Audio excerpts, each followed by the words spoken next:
Hey, Sabby. Right. So, what time is it? What time is it right now? It is 8:30. 8:37 Friday evening. It's 11:37 Oh, a.m. Siri. Even Siri's in on the action. My goodness me. Let's turn that off. Um, Literally the first time we've been able to catch up. How's your day been? Like it's just been. In fact, actually, just before we before we even get there, I know you've just had your dinner as well, but quick snapshot of the week. All right. So, and jump in at any point, Serena. We sold York Street this week to an interstate investor, 560,000. That will come onto the rent roll as well. That will rent for 750 a week, which is a 6.96% gross yield. The smart money is buying Melbourne right now. We've also sold Porter Street for 570,000 in Paran. Indeed. That's to owner occupiers. That just is awesome. We got three new rentals coming into the rental department. We inspected, correct me if I'm wrong, 19 properties this week. And there was a real mix of probably an equal mix in terms of who we're speaking to at the moment between owner occupiers and investors. I inspected a place for myself, for us, this week on Sunday in Caulfield South. The first inspection, there were at least 100 people at the open foot inspection. Insane. I'm looking over here. I've got my notes over here. Um, the point of the message, the point of the video here is forget what is going on in the world, forget the noise, forget interest rates, forget the tax budget coming up in a couple of days' time.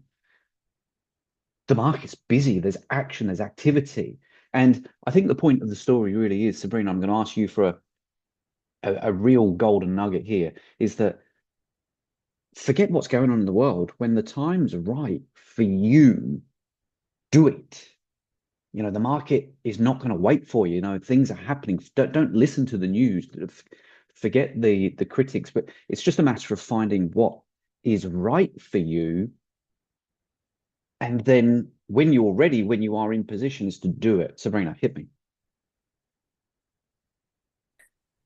Well, You're this week slow. has You been, you well, you're slowing things down because I'm a little bit hyper at the moment because it's just been so yeah. busy. I mean, I don't know whether I'm slowing it down because the last few weeks has been so hectic. It's unbelievable. And today is like a good one to have like a quick breakdown from the morning, just the phone call nonstop. Like I have agent calling, I have buyers calling, and I'm meeting so many buyers tomorrow in person. There's one investor, two buyers are meeting. Oh, sorry, three buyers are meeting. They all want to inspect with me in person because they feel so like shaking at the moment. They need someone to kind of be there by their side to feel more comfort. The one that I'm also going for an auction tomorrow, she wants to be there, but she wants someone to actually support her all the way through. So, like Nancy, she's a doctor and her biggest challenge here is to find someone that can give her some comfort.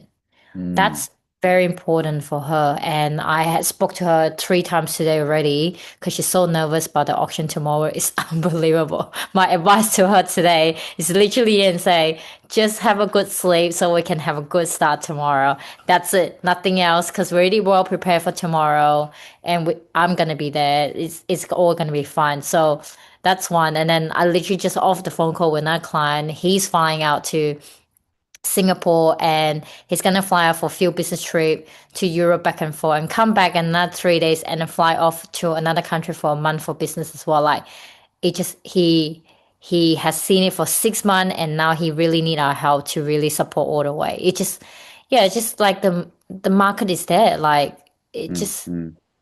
everyone just wants some help as well because the market is so unpredictable for everyone on both Now, ends, to be honest. now, I'm just going to take a step back here, right? Because the purpose of this, in fact, Sabrina, you don't even know this, but the purpose of this, I want to go back to Nancy there, okay, which is we met Nancy she inquired about one of our listings that we were selling, right? And we connected with her, and she was going through this process where she had seen 30 plus properties herself, and was becoming into that kind of danger zone that we see regularly. Okay, now as a as a as a sales agent, if I put my sale hat on for a moment, I not even just me, but sales agents are highly trained to identify hot buyers, firstly, but then also is to their jobs singular is to get the most amount of money possible for their client, which is the vendor. And so Nancy was walking into a situation there where she'd seen 30, 40 properties. She was just kind of just getting a bit over it.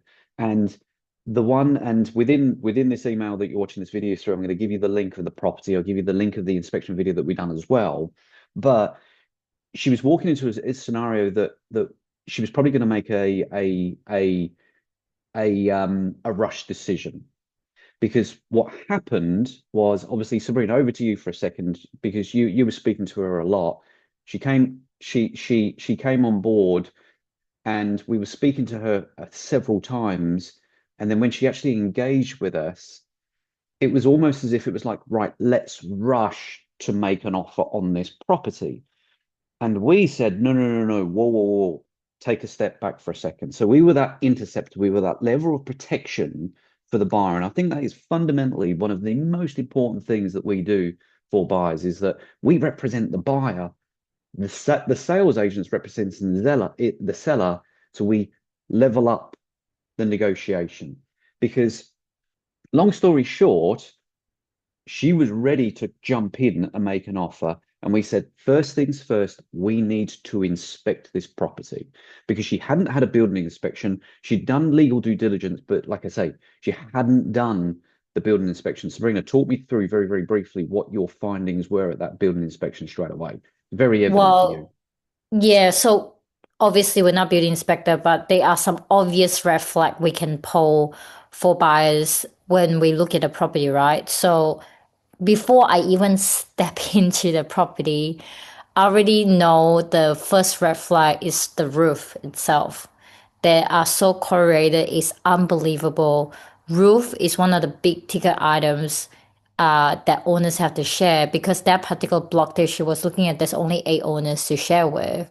So whatever costs come out divided by 8, it's a big chunk of cash flow that need to consider about, right? So that's the first thing I already flag on it. The second thing I can notice straight out from the outside before walking in is there's a movement crack, right, that we can see from the outside. And Mm. all building, they all have it.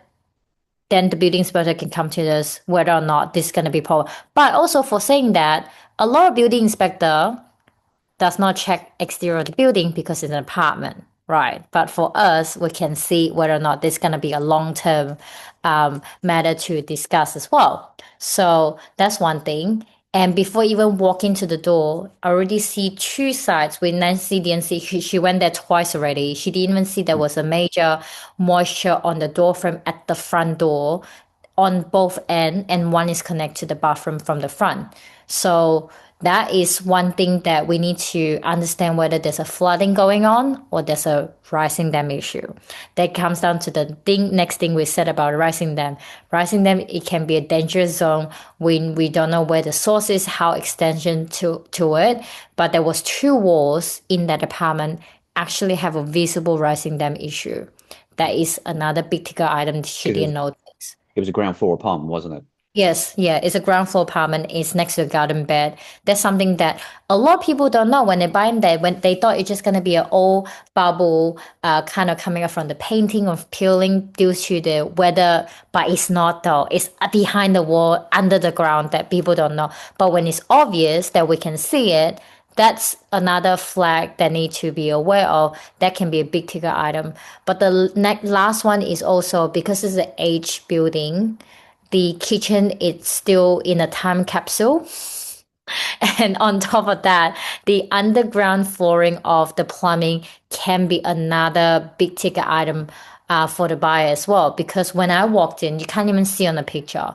It was so uneven. It's unbelievable. The way they build it is really on an angle because on the picture and in person, there was this flooring height between the cupboard's height at the bottom of the frame. And also on the side, is one side is higher, one side is lower. So you know the floor is this way. Mm. And then not only that, the Bring hey, sorry, my puppy just bring jumped in. bring bring Kenny into the mix. He wants to get involved. Let me pull him in. Here he is. It's like it's a bit crazy because I meant to walk him after dinner, so clearly he needed my attention. But yeah, so the flooring is so uneven. I suspect there was a old plumbing that hasn't been done. So underground in the kitchen is another big ticket item. So you just visually in person, there's already four flag Mm, mm, mm, that mm, without mm. even building inspector to look at it. Those kind of thing really need to put in consideration when you purchase a property. So then when we talk to Nancy, she has to take a chill pill a bit and to, try to see what's really makes sense for her when she wants to move into this property. Mm, mm. And I think awesome, awesome, awesome insight. And I think that's so basically the way the situation was developing there was that the agent was, and he's a good agent, actually. We know them. And there was an auction scheduled for, was it this weekend or next weekend? Next weekend. Next weekend. That basically an offer come in and there was a notice sent out to all prospects that if you want to make an offer, you need to put your best offer forward within 24 hours, best and final, you're only going to get one crack at this. And so that's the environment that we sort of walked into. And the 3 to 4 defects that you have outlined there, Sabrina, and this is the real, like this is a game changing, is that not one of those, correct me if I'm wrong, not one of those, based on what we saw, would be flagged as a major defect in a building No, it's inspection. not. It's They would, not. it would be raised as a potential issue. It'd obviously be a minor defect, but so, but if she had raced into this contract, she hasn't done a building inspection, and let's just say she made it subject to a standard building inspection, the standard clause. The building inspection then obviously it's put under contract. Is then the actual outcome of the contract would have flagged that and presumably more minor defects. But because they're minor, there's absolutely no way of exiting that contract. It's just major defects. And so subsequently, long story cut short, we actually went through this whole process with her. We still made an offer and we actually lost the bid, but with honestly with pure delight, with happiness that we've done the job really well done. But the kicker is the clause that we adopted was our building clause was specially worded so that if in the event there's a minor defect, well, but in fact, actually, it's nothing to do with defects, is that if after the building inspection we just changed our mind, then we've got the ability to do so. As that way, we're not paying for an upfront building inspection, we're protecting our client. Ultimately, we lost it anyway, but 100% job well done. It really is. I actually can't believe all of this happened within just 1 week. You know, just that scenario, the chain of Yeah, events. yeah. Because we do it so often, so much, so quick, so fluid. It kind of becomes easy for us. But when we actually reflect on moments like this, it's just like I genuinely got goosebumps and patting ourselves on the backs because it's just a job well done. We missed it with confidence. We moved on. Interestingly, you said actually before all of this, you're going to an auction tomorrow. That's for her as well. So Yes. good Yeah. luck on that front. But that was really the main insight here is that those kind of those points there is that winning. What have I put here? When losing an auction wins you more. Love it. Absolutely love it. So, okay, cool. That's it for here. Within this email, I'm going to put in the links. I'll put the links to the videos as well into the properties that we sold this week as well, so you can see what's happening. But Melbourne's rolling, Melbourne's happening, and yeah, if you've got any questions, just reach out to us anytime you like. Say goodbye, Kenny. Bye, guys.